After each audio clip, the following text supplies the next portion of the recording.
My dear student, आज हम लोग देखते हैं class 12 chemistry part 1 solution chapter में से एक्सरसाइज का डिस्कशन किया जाएगा।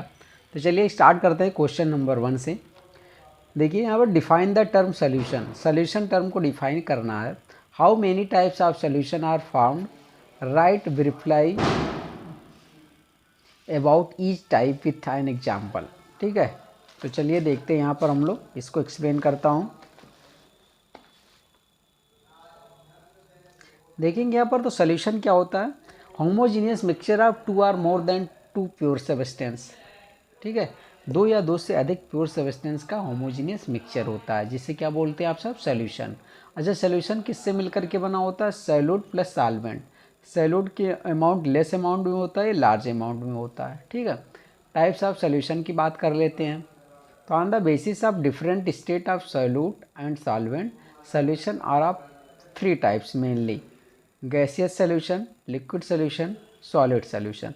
तो अब इन लोगों को हम लोग डिटेल में देखते हैं उसके एग्जाम्पल के साथ। ठीक है, तो यहाँ पर एक टेबल बना लिया गया टाइप्स ऑफ सॉल्यूशन। इसमें आप सॉल्यूट लिखेंगे, यहाँ पर सॉल्वेंट और यहाँ पर एग्जाम्पल। तो नंबर 1 गैसियस सॉल्यूशन। अब गैसियस सॉल्यूशन यहाँ पर जो टाइप्स ऑफ सॉल्यूशन है, इसमें सॉल्यूट और सॉल्वेंट देखिए क्या है। सॉल्यूट गैस है, सॉल्वेंट गैस है। ठीक है, तो आप यहाँ पर गैसियस सॉल्यूशन में एक बार ध्यान दीजिएगा कि सॉल्वेंट में क्या है, गैस। ठीक है, जो सॉल्वेंट है उसी के नाम पर सॉल्यूशन का नाम है गैसियस सॉल्यूशन। तो यहाँ पर देखिए गैस गैस, सॉल्यूट भी गैस, सॉल्वेंट भी गैस। अब एग्जाम्पल क्या होगा? Mixture of oxygen and nitrogen gas. अच्छा, ऑक्सीजन भी क्या है, गैस है, और नाइट्रोजन भी गैस है। तो ऑक्सीजन यहाँ पर सॉल्यूट ले लो और नाइट्रोजन सॉल्वेंट ले लो। ठीक है, अब यहाँ पर एक बात और ध्यान दीजिएगा, दूसरा है liquid gas. Solvent gas, solute liquid होगा। तो लिक्विड क्या, chloroform mix with nitrogen gas.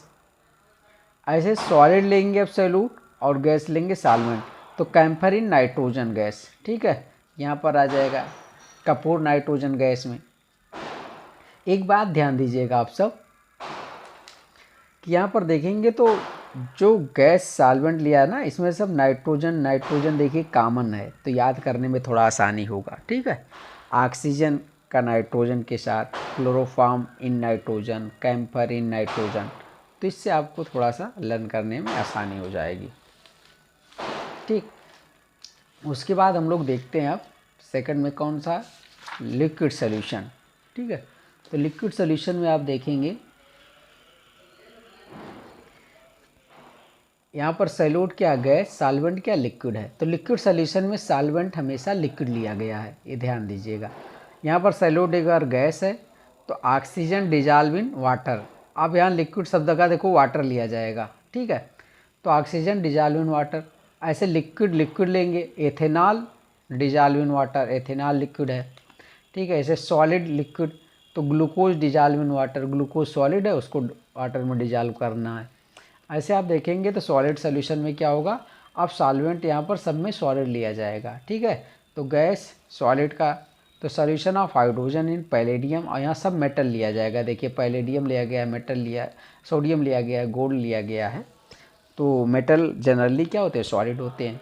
ठीक है, तो लिक्विड सॉलिड का amalgam of mercury with sodium. ठीक है, मरकरी क्या लिक्विड है, उसका सोडियम के साथ।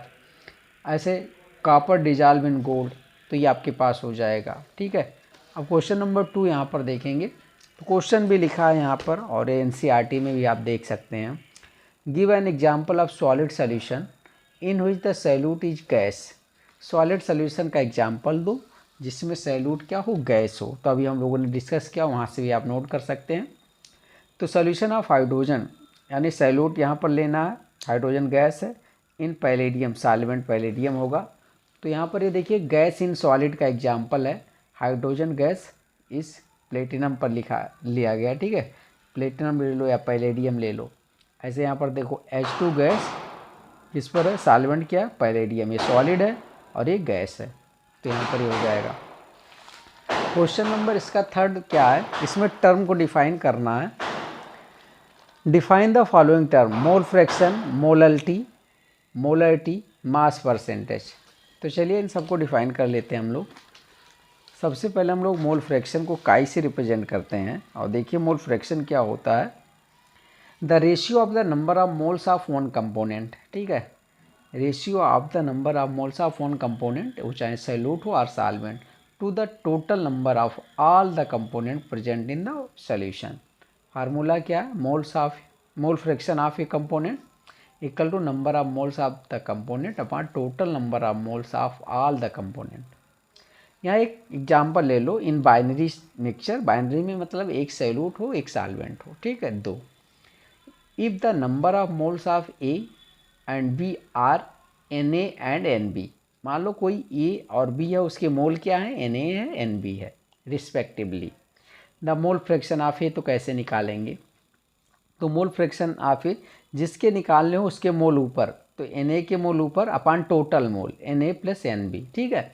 ऐसे तो आपको बी के मोल फ्रैक्शन निकालने हैं, तो बी के मोल अपॉन टोटल मोल, ठीक है। और एक बात ध्यान दीजिएगा, sum of all the mole fraction is unity, total जो मोल फ्रैक्शन होता है ना वो आपके पास 1 होता है। अब मोल फ्रैक्शन इज ये ratio, so it has no unit, इसकी कोई यूनिट नहीं होती है। तो मोल फ्रैक्शन का डिस्कस कर लिए। अब हम लोग सेकंड देखेंगे मोलल्टी। देखिए मोलल्टी को स्मॉल m से रिप्रेजेंट करते हैं, और यहाँ पर आप देख रहे होंगे the number of moles of solute dissolve per 1000 gram or 1 kg of the solvent. तो मोलल्टी इक्वल टू क्या होता है, moles of solute upon mass of solvent in kg, ठीक है। यूनिट क्या है, मोल पर kg, आदि स्मॉल m, इसे मोलल कहते हैं, ठीक है। और ये टेम्परेचर पर डिपेंड नहीं करता, इस पॉइंट को ध्यान दीजिएगा, ठीक। यहाँ पर देखेंगे द मोलरिटी क्या होता है, the number of moles of solute dissolve in 1 litre of the solution. तो मोलरिटी क्या होता है, moles of solute upon volume of solution in litre, ठीक है। और इसकी यूनिट क्या होती है, मोल पर लीटर और मोलर।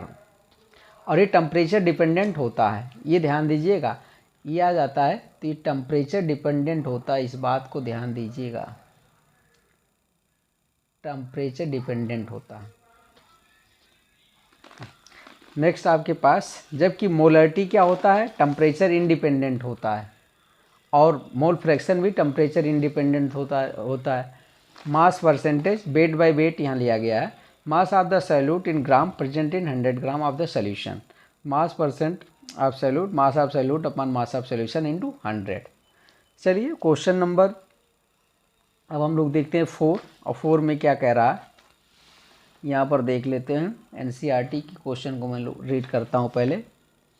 देखिए, concentrated nitric acid used in laboratory work is 68% nitric acid by mass in the aqueous solution, what would be the molarity, molarity आपको बताना है of such sample of the acid if the density of the solution is इतना, ठीक है।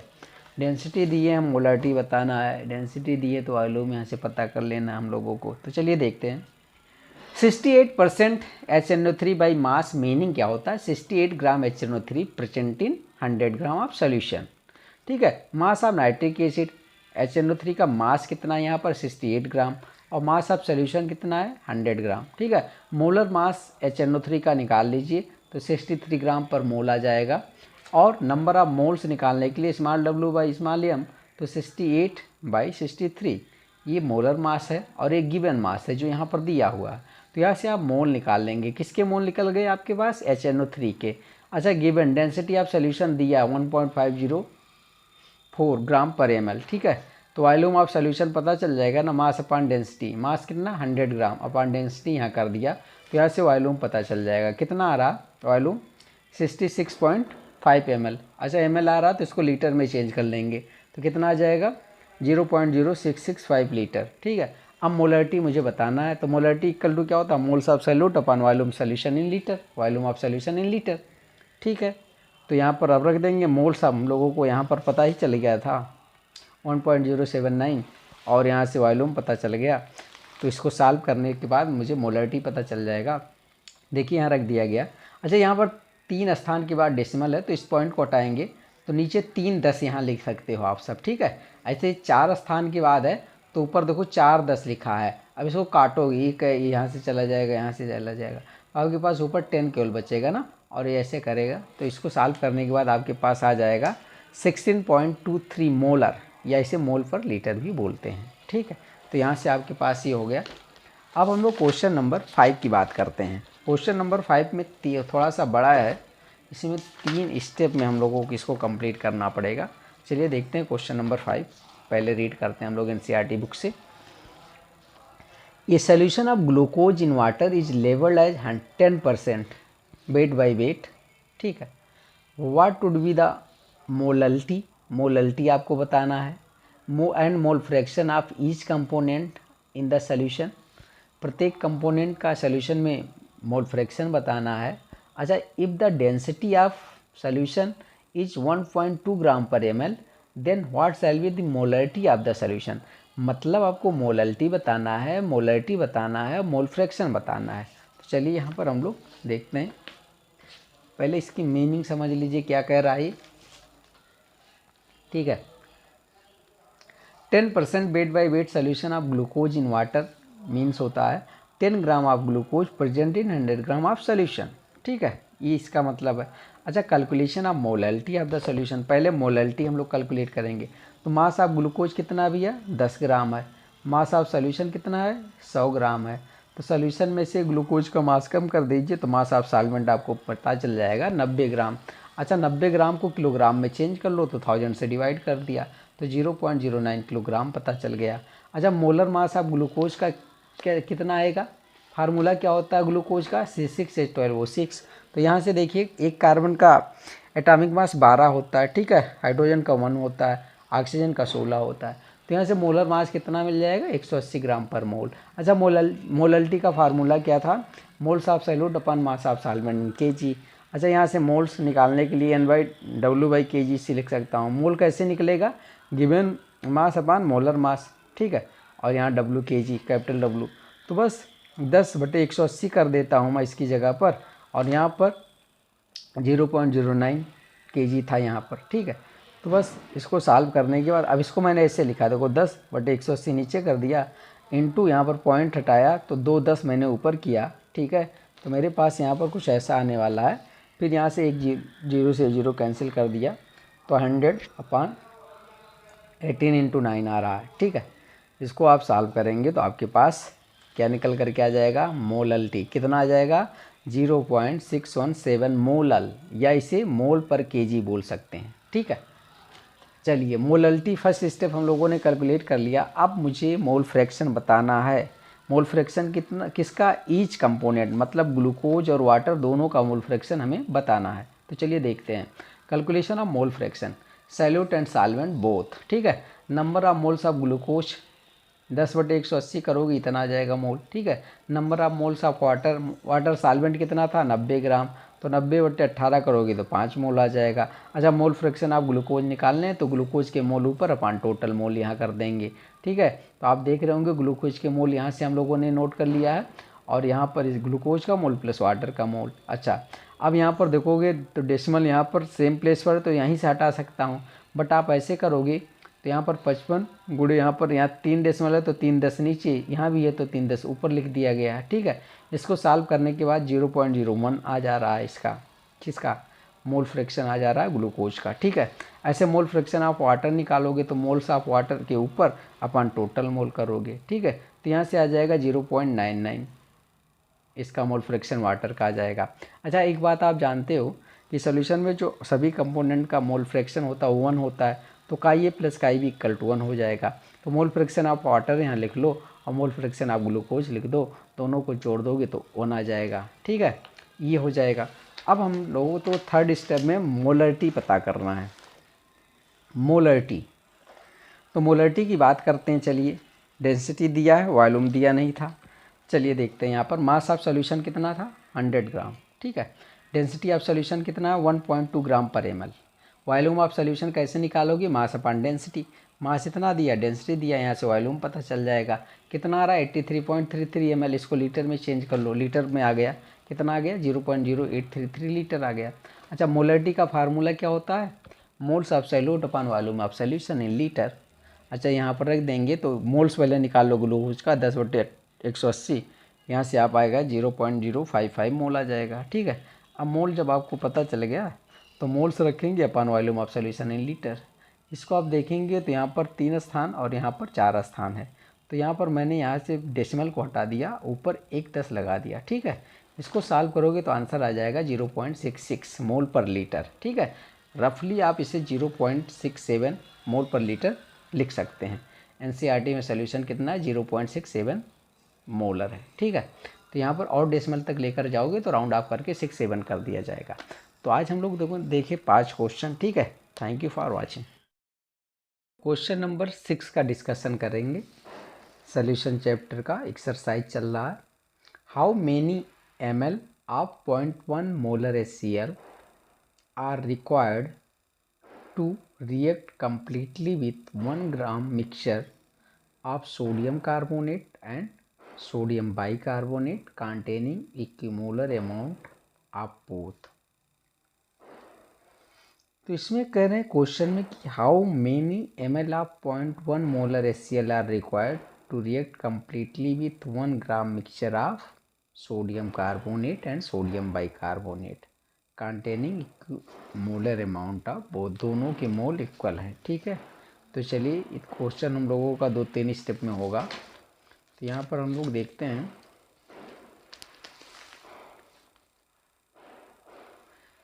Calculating the mass of sodium carbonate and sodium bicarbonate. पहली बार तो हम लोग मास कैलकुलेट करेंगे दोनों का। ठीक है, तो चलो मास ऑफ मिक्सचर का इन्होंने क्वेश्चन में दिया हो 1 ग्राम। तो लेट मान लो mass of sodium carbonate x gram मान लेते हैं, तो मास ऑफ सोडियम बाइकार्बोनेट क्या हो जाएगा, 1 - x। टोटल मिक्सचर का मास था 1 ग्राम, यदि इसका x है तो इसका कितना हो जाएगा, 1 - x। ठीक है, तो चलिए यहाँ पर मोल्स ऑफ सोडियम कार्बोनेट निकालते हैं। तो given mass upon molar mass. अब मोलर मास सोडियम कार्बोनेट का कितना होता है, 106 ग्राम पर मोल। ठीक है, तो मोल्स ऑफ सोडियम कार्बोनेट क्या हो जाएगा, मास हम लोगों ने कितना माना था, x ग्राम, तो x अपॉन 106। तो यहाँ पर आ जाएगा मोल्स। ऐसे मोल्स ऑफ सोडियम बाइकार्बोनेट निकालना है तो मास अपॉन मोलर मास। अच्छा, मोलर मास सोडियम बाइकार्बोनेट का कितना हो जाएगा, 84 ग्राम पर मोल। ठीक, तो मोल्स ऑफ सोडियम बाइकार्बोनेट मतलब इसका मास कितना माना गया था, 1 - x, तो 1 - x बाई 84 ग्राम पर मोल। ठीक है, यहाँ से आ जाएगा इसकी मोल्स। अब हम लोग जैसा कि जानते हैं क्वेश्चन में लिखा था, since the mixture contain equimolar amount of sodium carbonate and sodium bicarbonate, तो मतलब मोल्स ऑफ सोडियम कार्बोनेट और इसके मोल दोनों के इक्वल हैं। तो यहाँ पर लिख दिया गया moles of sodium carbonate x/106, यहाँ पर 1 - x अपॉन 84। इसको सॉल्व कर लीजिए। यहाँ पर आप जाएंगे तो देखेंगे इधर जाएगा तो 84x हो जाएगा, ये इधर जाएगा, इसको सॉल्व करोगे तो आपके पास 106 - 106x आ जाएगा। ठीक है, अब इसको आप इधर लेकर के आते हैं तो ये प्लस में हो जाएगा, तो 106x + 84x ये आ जाएगा, तो 190x इक्वल टू क्या हो जाएगा, 106। तो x बराबर क्या यहाँ पर होने वाला है, 106/190। इसको सॉल्व कर लोगे तो x की वैल्यू आ जाएगी। ठीक है, कितना आ जाएगा, 0.558 ग्राम आ जाएगा। तो मास आप यहाँ से मुझे क्या मिल जाएगा, सोडियम कार्बोनेट। अच्छा, सोडियम कार्बोनेट का मास मिल गया, तो सोडियम बाइकार्बोनेट का मास मतलब 1 - x था ना, तो ये रख देंगे तो यहाँ पर आ जाएगा 0.442 ग्राम। तो मास मुझे पता चल गया किसका, सोडियम बाइकार्बोनेट का ये है, और मास ऑफ सोडियम कार्बोनेट का ये है आपके पास। अब हम लोग दूसरे में देखेंगे टोटल मास। अब मुझे बताना HCl कितना लगेगा रिक्वायर्ड, तो दोनों को रिएक्शन पहले कंप्लीट लिखना पड़ेगा। तो देखिए सोडियम कार्बोनेट है ना, HCl to HCl to NaCl H2O CO2, ये प्लस है। ठीक है, ये गैस है, एक्वस है, ये लिक्विड है, एक्वस है, सॉलिड है। तो इसका देखिए मोलर मास 106 ग्राम होता है। इसका आपका HCl का 2 HCl है तो 73 ग्राम आ जाएगा। ठीक है, तो ये 36.5 होता है, मल्टीप्लाई करोगे 73 ग्राम आ जाएगा। मतलब क्या, अकॉर्डिंग टू अबव इक्वेशन के अनुसार ये होता है कि 106 ग्राम सोडियम कार्बोनेट के लिए HCl की कितने की ज़रूरत है, 73 ग्राम। ठीक है, तो मुझे 0.558 ग्राम सोडियम कार्बोनेट के लिए कितने HCl की रिक्वायरमेंट होगी, तो यहाँ पर हम लोग कर लेंगे तो यहाँ से पता चल जाएगा 0.384 ग्राम की रिक्वायरमेंट होगी HCl की। ठीक, अब दूसरा रिएक्शन देखेंगे सोडियम बाइकार्बोनेट के साथ। अब सोडियम बाइकार्बोनेट का मोलर मास 84। ठीक है, अब यहाँ पर देखोगे तो एक ही मोल है तो 36.5 ग्राम, मतलब 84 ग्राम सोडियम बाइकार्बोनेट के लिए 36.5 ग्राम HCl की रिक्वायरमेंट होती थी। तो 1 ग्राम सोडियम का बाइकार्बोनेट के लिए कितना होगा 36.5/84, तो 0.442 ग्राम के लिए तो यहाँ से आपके पास आ जाएगा 0.192 ग्राम। ठीक है, तो इसके लिए 0.192 ग्राम और इसके लिए 0.384 ग्राम। तो टोटल मास ऑफ HCl क्या हो जाएगा जो रिक्वायर्ड है रिएक्शन के लिए 0.384 प्लस 0.192, ये आ जाएगा 0.576। ठीक है, अब मुझे बताना है volume of HCl required, volume बताना है। तो मास ऑफ HCl यहाँ से पता चल गया। अब मोलरिटी ऑफ HCl दिया है 0.1 मोलर। ठीक है, तो मोलरिटी का फार्मूला क्या होता था, mass upon molar mass upon volume of HCl in litre. तो मोलरिटी तो दिया है भाई 0.1 मोल पर लीटर। ठीक है, अब यहाँ पर जो मास है वो यहाँ से आ गया क्वेश्चन, यहाँ से हम लोगों ने लिखा 0.576 ग्राम अपान मोलर मास HCl का क्या होगा 36.5 ग्राम। ठीक है, पर mole. Volume of HCl in litre, तो यहाँ से हम लोगों को वॉल्यूम पता करना है। तो देखेंगे आपको, इसको मैंने ऐसे लिख दिया है 36.5 को नीचे लिख दिया है। अब यहाँ से मुझे वॉल्यूम ऑफ चाहिए था, तो वॉल्यूम को इधर लाएंगे तो मेरे पास ही आ जाएगा 0.1 मोल पर लीटर, ऐसा आ जाएगा। इसको सॉल्व करोगे तो आपको पास वॉल्यूम कितना रिक्वायर्ड होगा HCl का वो पता चल जाएगा। ठीक है, अब देखो आप पॉइंट डेसिमल यहाँ पर देखिए क्या करना हूँ, यहाँ पर डेसिमल एक स्थान की बात है ना, तो यहाँ पर मैं एक स्थान पर काट करके यहाँ पर एक जीरो बढ़ा रहा हूँ, फिर यहाँ पर तो यहाँ पर 2, ऐसे यहाँ पर क्या 3 किया हूँ। तो आपके पास यहाँ से अब कैंसिल आउट हो जाएगा, इसको कैंसिल कर दोगे और सॉल्व करने के बाद वॉल्यूम आपका मिल जाएगा 0.1578 लीटर, या इसे आप ml में चेंज कर लो 157 इंटू 8 ml। ठीक है, तो वॉल्यूम कितना रिक्वायर्ड है इसका HCl का 157.8 ml। तो ये क्वेश्चन था। अब क्वेश्चन नंबर 7 की बात करते हैं हम लोग। ठीक है, क्वेश्चन नंबर 7 में क्या कह रहा है ये आप देखिए, NCERT बुक में क्या कह रहा है और वहाँ भी नोट किया गया है। A solution is obtained by mixing 300 gram of 25% solution and 400 gram of 40% solution by mass. Calculate the mass percentage of the resulting solution. ठीक है, तो चलिए यहाँ पर देखते हैं mass percentage of resulting solution निकालना है। तो आप यहाँ पर देखिए क्वेश्चन भी कम्प्लीटली नोट किया गया है। तो मास of solute in first solution की बात करते हैं, 300 gram of 25% solution contain solute. तो देखिए आप यहाँ पर निकाल सकते हैं 75 ग्राम सॉल्यूट है। ठीक है, पहले फर्स्ट सोल्यूशन के केस में। ठीक, तो 300 gram of 25% solution contain solute 75 ग्राम। ठीक है, आपकी बात यहाँ पर सॉल्व करने के बाद निकल कर के आएगा। दूसरा केस ले लो, mass of solute in second solution. ठीक है, कितना निकल कर आ रहा, जैसे इसको सॉल्व किया गया यूनिटरी मेथड, आप इसको भी कर सकते हैं। ठीक है, ये डायरेक्ट हो गया है तो इसी से रिलेट कर लीजिएगा। देखिए मैं लिख रहा हूँ 400 gram of 40% solution contain solute. ठीक, 40% wait by wait solution meaning 40 gram solute present in 100 gram solution. ठीक,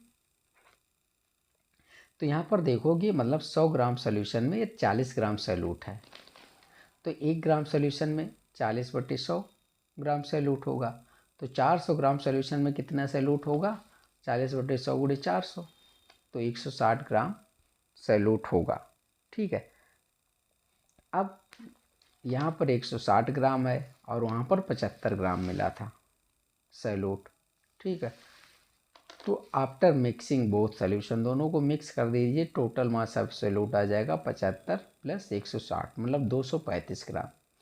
सॉल्यूट टोटल कितना मिल जा रहा है 235 ग्राम, और सॉल्यूशन में जो सॉल्यूशन का टोटल मास है वो कितना है 700 ग्राम, 300 पहले का और दूसरे का 400, 700 ग्राम। अब टोटल मास आप सॉल्यूशन आपको मिल गया और सैल्यूट का मास पता चल गया। तो अब हम लोग यहाँ से मास परसेंट आप सैल्यूट इन फाइनल सॉल्यूशन का निकाल सकते हैं। तो आप देखेंगे यहाँ पर मास percent of salute in final solution, mass of salute 235 ग्राम, ठीक है, अपान मास ऑफ सॉल्यूशन 700 इंटू 100। तो यहाँ से आपको मिल जाएगा 33.57%। ऐसे मास percent of solvent in final solution. अब आपने मास परसेंट ऑफ सैल्यूट निकाल लिया तो 100 माइनस इतना कर देंगे तो मास परसेंट ऑफ सॉल्वेंट पता चल जाएगा, ठीक है। तो ये था क्वेश्चन नंबर 7। अब हम लोग देखते हैं क्वेश्चन देखिए क्या लिखा। An antifreeze solution is prepared from 2 to 2.6 gram of ethylene glycol C2H6O2 and 200 gram of water. Calculate molality of the solution. If the density of the solution 1.072 gram per ml, then what shall be molarity of the solution। ठीक है, तो यहाँ पर molality आप calculate करिए, उसके बाद molality बताइए। तो चलिए यहाँ पर हम लोग देखते हैं, स्टेप 1 में हम लोग मोलैलिटी कैलकुलेट करेंगे, ठीक है। तो given mass of ethylene glycol कितना दिया है, 222.6 gram. Molar mass of ethylene glycol का कितना निकालोगे, 62 ग्राम पर मोल। मास ऑफ वाटर कितना दिया है, 200 ग्राम। इसको किलोग्राम में चेंज कर लो तो 1000 से डिवाइड करोगे तो ये आ जाएगा। मोलैलिटी का फार्मूला क्या था, moles of salute upon mass of solvent in KG. तो मोल्स ऑफ सैल्यूट निकालने के लिए गिवन मास अपन मोलर मास, तो गिवन मास 222.6 दिया है और मोलर मास 62 होता है। तो यहाँ से मोल्स ऑफ एथाइलिन ग्लाइकॉल का मिल जाएगा। तो मोलैलिटी वाले फार्मूले में हम लोग रख लेते हैं moles of salute upon mass of solvent in KG वाले में। तो यहाँ पर देखिए एक गिवन मास है और मोलर मास एथाइलिन ग्लाइकॉल का और सॉल्वेंट 0.2 kg, किलोग्राम में हम लोगों ने चेंज कर लिया था। अब इसको आप सॉल्व कर लेंगे तो सॉल्व कर यहाँ देखिए, यहाँ से ग्राम हम लोगों ने कैंसिल कर लिया, अब पॉइंट से पॉइंट को हटा दिया तो अब हमारे पास ये आ जाएगा मोलैलिटी निकल करके, ठीक है, 17.95 मोल पर केजी आ जाएगा, या इसी को आप लिख सकते हैं 17.95 मोलल, ये मोलैलिटी आ जाएगी। अब हमें सेकंड स्टेप में मोलैलिटी बताना है।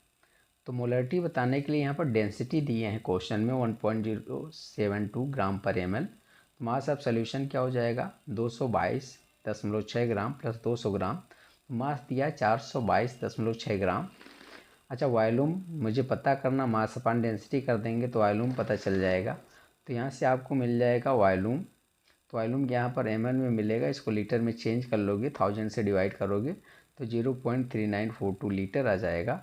और मोलैलिटी का फार्मूला क्या होता है, moles of salute upon volume of solution in litre. तो मोल्स निकालने के लिए मास of ethylene glycol upon molar mass of ethylene glycol upon volume of solution in litre. तो मास जो गिवन था 222.6 ग्राम एथाइलिन ग्लाइकॉल था, मोलर मास 62 ग्राम पर मोल था, और ये अभी आपने वॉल्यूम निकाला है। तो बस इसको आप यहाँ पर रखेंगे और सॉल्व करेंगे तो मोलैलिटी निकल कर के आ जाएगी, ठीक है। मोलैलिटी कितना आ रहा है, 9.10 मोलर, ठीक है, या मोल पर लीटर आप इसे बोल सकते हैं। चलिए क्वेश्चन नंबर 9 हम लोग रीड करते हैं। क्वेश्चन नंबर 9 में आप देखेंगे तो a sample of drinking water was found to be severely contaminated with chloroform. Chloroform का फार्मूला क्या है, CaCl3, suppose to be carcinogen है। The level of contamination was 50 ppm by mass. तो express this in percent by mass, इसको express करना है। Determine the molality of the chloroform in the water sample. Molality बताइए, mass percent के form में express कीजिए। तो चलिए देखते हैं, 15 ppm क्लोरोफॉर्म मीनिंग ये होता है 15 ग्राम क्लोरोफॉर्म प्रेजेंट इन 10 के पावर 6 ग्राम सोल्यूशन में, ठीक है। तो percentage by mass of chloroform निकालना है, तो mass of chloroform upon mass of solution into 100 कर लीजिए, तो यहाँ से आपको परसेंटेज निकल कर के आ जाएगा मास परसेंट। तो आप देखेंगे 15 ग्राम है 10 के पावर 6 ग्राम, ग्राम से ग्राम इंटू 100, ग्राम से ग्राम गया, इस साल करने के बाद आ जाएगा 1.5 इंटू 10 के पावर -3%, ठीक है। मोलल्टी देखिए, चलिए मोलल्टी ऑफ सोल्यूशन क्या होता है, moles of solute upon mass of solvent in KG. तो मोल्स कैसे निकालते हैं, गिवन मास अपान मोलर मास। तो यहाँ mass of chloroform upon molar mass upon mass of water in KG. Mass of pure water पहले पता कर लो, टोटल मास ऑफ सोल्यूशन कितना था 10 के पावर 6 ग्राम, तो वहाँ से 15 ग्राम उसमें था क्लोरोफॉर्म, तो तुम माइनस कर दोगे तो इतना ग्राम ऑफ वाटर आ जाएगा, ठीक है। मोलर मास ऑफ क्लोरोफॉर्म निकालोगे 119.5 ग्राम पर मोल आ जाएगा। अच्छा, मोलल्टी निकालने के लिए small W into 1000 upon small M into capital W, ये भी फार्मूला यूज कर सकते हैं। तो आप स्मॉल डब्ल्यू यहाँ दिया 15 इंटू 1000 अपान स्मॉल एम, मतलब मोलर मास क्लोरोफॉर्म का 119.5 ग्राम आ गया, और मास ऑफ सॉल्वेंट ये ग्राम में दिया है, ठीक है। तो कोई बात नहीं, यहाँ पर लिख लेंगे हम लोग। तो इसको सॉल्व करेंगे तो आंसर आ जाएगा 1.25 इंटू 10 के पावर -4 मोल पर केजी, ठीक। या इसी को मोलल और स्मॉल एम से रिप्रेजेंट कर सकते हैं। अच्छा, ये कैलकुलेशन ये जो आपने किया ना, ये थोड़ा सा डिफ़िकल्ट हो जाता है, तो ऐसा ना हो तो हम लोग मास ऑफ क्लोरोफॉर्म को नेग्लेजिबल मान लें, तब भी मेरा आंसर सेम आएगा। तो नोट में देख लीजिए आप सब, 10 के पावर 6 ग्राम जो आपके पास था सोल्यूशन का मास -15 ग्राम क्लोरोफॉर्म था, तो इसको रफली उतना ही मान लिया गया 10 के पावर 6 ग्राम, ठीक है। इसको नेग्लेजिबल मान लिया। तो मास ऑफ वाटर इन्होंने क्या मान लिया 10 के पावर 6 ग्राम। तो यहाँ पर देखिए 6 जीरो लिखा होगा, और ये जो ग्राम था इसको किलोग्राम में चेंज कर रहे हैं, तो 1000 से डिवाइड कर रहे हैं, तो 10 के पावर 3 kg आपको मिल जा रहा है। तो मोल्स निकालने के लिए गिवन मास अपान मोलर मास, तो यहाँ पर 15/119.5 कर ले रहा हूँ, ठीक है। ये पॉइंट हटा रहा हूँ, तो यहाँ से एक जीरो बढ़ा रहा हूँ, तो इसको सॉल्व करेंगे तो मोल्स मुझे पता चल जाएगा 0.125, ठीक है। अब मोलल्टी का फार्मूला लगा दो, moles of solute upon mass of solvent KG. तो मोल्स ये हो जाएगा, और सॉल्वेंट यहाँ 10 के पावर 3 था ना। अब यहाँ पर डेसिमल देखो तो यहाँ पर 3 10 लिखा है, ठीक है। तो इसको मैं 125/10 के पावर 6 कर रहा हूँ, तो ये ऊपर ले जाएंगे तो माइनस में हो जाएगा, और डेसिमल इधर ले आओगे तो आपके पास वही आंसर निकल कर के आ रहा 1.25 इंटू 10 के पावर -4 मोलल, ठीक है। तो थैंक यू फॉर वॉचिंग।